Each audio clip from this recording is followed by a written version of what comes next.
Local charger आणि कारमध्ये charge केल्यानंतर ज्यावेळेस फोनला इश्यू येतात, असाच एक आज आपल्याकडे 16 Pro Max आलेला आहे, ज्याची चार्जिंग अशी शॉर्ट झाली आणि फोन डेड झाला.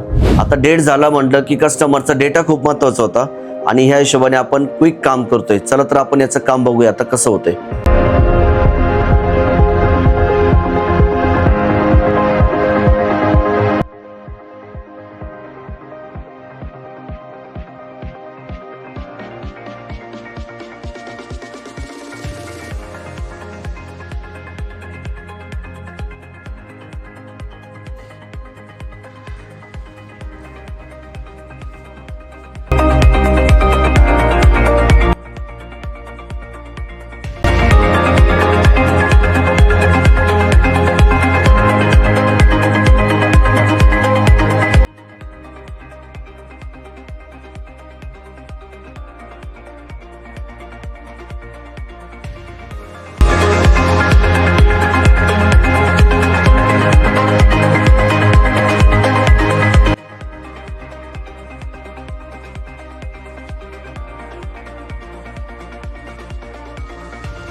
अशाच नवीन व्हिडिओसाठी तुम्ही आपल्या YouTube चॅनलला सबस्क्राईब करायचं आहे. IPhone fixer Pune.